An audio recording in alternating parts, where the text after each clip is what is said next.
Okay, so far we've installed and configured Laravel Fortify, and we've also created our front-end views. But at the moment, our front-end views aren't communicating with the back-end in any way, so they don't actually do anything. So in this video, let's link up our front-end to the back-end. Now, if you are using another front-end framework other than Bootstrap, which is what I'm using in this series, I will go over each of the things that you do need to put into place within your project to get this working. So the first thing we need to do is actually create a route where our login and register is going to redirect to. Now, if you can remember from one of the earlier videos, in your Fortify config, you can actually configure this. And I've just left it as the default of home. So I need to create that route within my routes file. So over in web, I'm just going to copy this route down here. And I'm going to go to /home. That way we won't get a 404 when we log in and register. And inside of this route, what I'm going to do is I'm just going to die and dump out, and I'm going to die and dump out the current logged in user. So once we log in and register, this will just dump out the user object of that user, just so we can see that it's registering and logging in as we expect. So let's take a look at the registration page first. Now, in the previous video, we built all this up using Bootstrap. There's a couple of things we need to do to get this working. So if you are following along with another framework, you also need to do these things, but obviously your HTML markup and CSS are going to be different. So the first thing you want to do is the actual action, where we're going to post this to. So for this, we need to call route, and we want to send this to the register route. So as you can imagine with anything with Laravel, it's really intuitive, and a lot of the time, a lot of things are really obvious. And the next thing that we need to do is obviously include our CSRF token. And this is exactly the same as submitting any form within Laravel. You obviously always need to make sure you've got that in your form. Now, this is where the magic happens that makes this work with Laravel Fortify. So in the name sections of your input fields, Laravel is expecting a certain name to be passed over to the backend. So for name, it is actually just name. And then it also is expecting an email. It's also expecting password.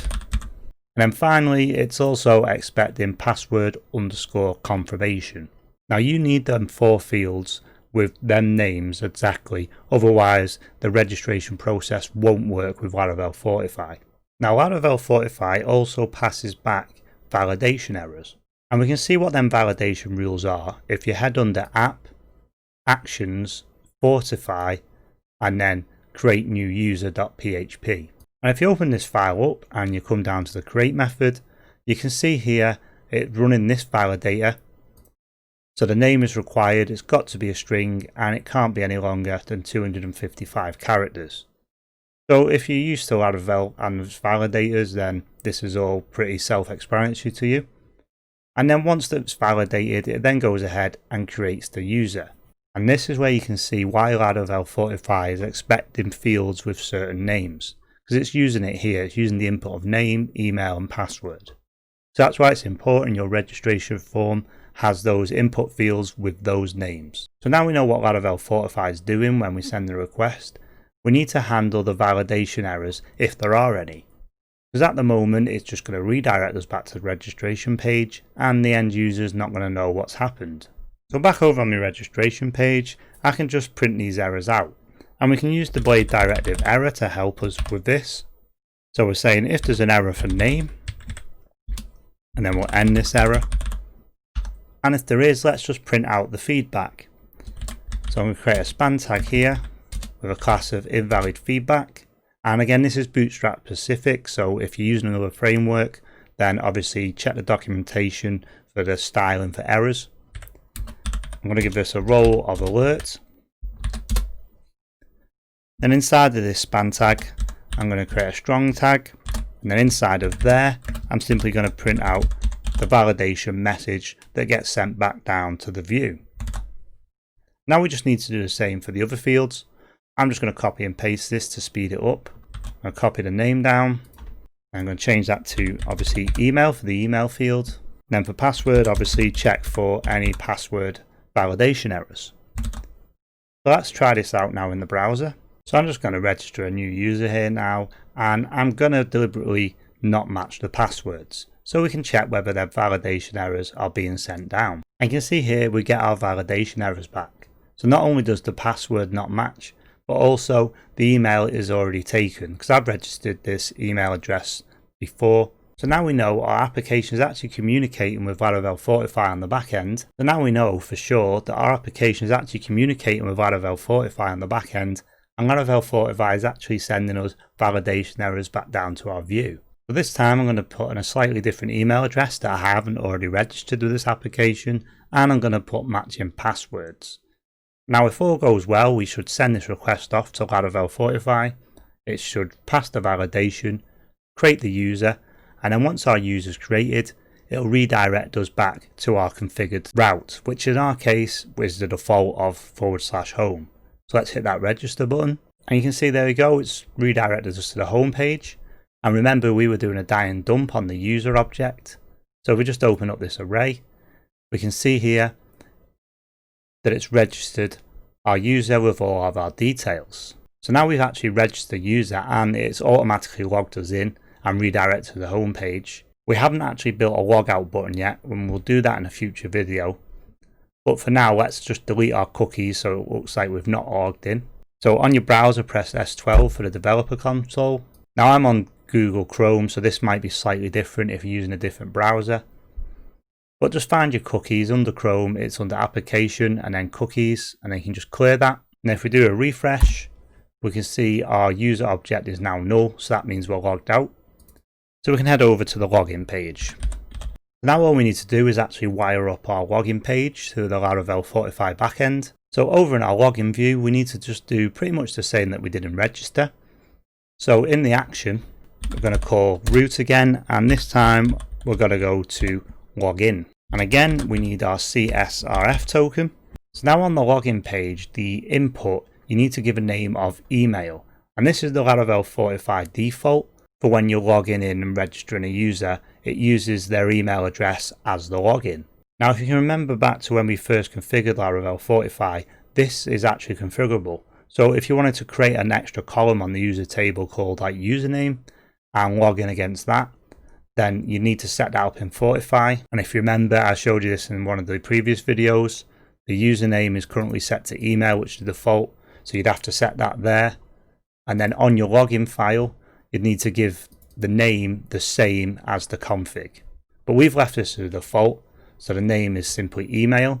So Laravel Fortify is going to look at the email column on the users table and then try and find a match for that email address. Then for password, we can just do password as the name, as Laravel Fortify is expecting to see a password.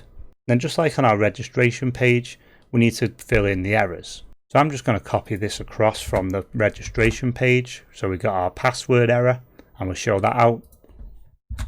And then again, copy this in and just change this over to email. Now at the time of recording this doesn't quite work correctly. And I'm not sure whether it's a bug in Laravel Fortify or not. But let me just show you what I mean. So on the login page, I'm just going to fill in a bit of a daft email that I know is not in the system. Now let me just hit the login button here. And now you can see that's redirecting me back, but it's not actually showing any error messages. Or we think it's not showing us any error messages anyway. But I'm just going to open the developer console again and come over to source and come over to elements. And then I'm just going to open it up and find the source for the email input field. And you can see underneath here we have a span tag of invalid feedback. Let's just open this. And you can see here Laravel Fortify is actually sending us an error message back. It's saying these credentials do not match our records, which is correct because it was just a nonsense email that's not in our system. But it's not being shown. And the reason for this is because Bootstrap is expecting a signal from the backend to let it know that the feedback is invalid. Now for some reason Laravel Fortify isn't currently sending one back. Like I say, this could be a bug in Laravel Fortify. It might have even been fixed by the time you watch this video. But for now, if your front-end framework is relying on that signal to apply the pseudo class, then you need to add that manually for these error messages to show at this moment in time. So to do this in Bootstrap, all we need to do is add another class here. So next to invalid feedback, we can just say is-invalid. And again, if you're not using Bootstrap, check your documentation on how to make this display. Now if we head over to our browser and try this again, like last time we are getting the error back from Laravel Fortify, but this time we're actually showing it on the screen. Now we know that's working with our validation, and we know the login form is connecting to Fortify correctly. So this time let's log in properly, and you can see that has now logged us in and redirected us to the home page. And you can see here we're dumping and dying out the user object. So now that we have that in place, we can actually start protecting our routes just like we would have in any previous Laravel application. And you can do that either within the class, or you can even apply middleware. So let's just take a quick look at this and try it. So again, in the developer console, I'm just going to clear my cookies, and if we give a refresh, we can see we're getting a null here. So this means this route isn't protected and there's no user object there for it to dump out. So over on the route, I'm just going to tag on the end here a middleware, and I'm going to tag on the Auth middleware. Now in our browser, if we refresh on the /home page, you can see it's redirected us to the login. And this is because the Auth middleware isn't passing because there is no authenticated user.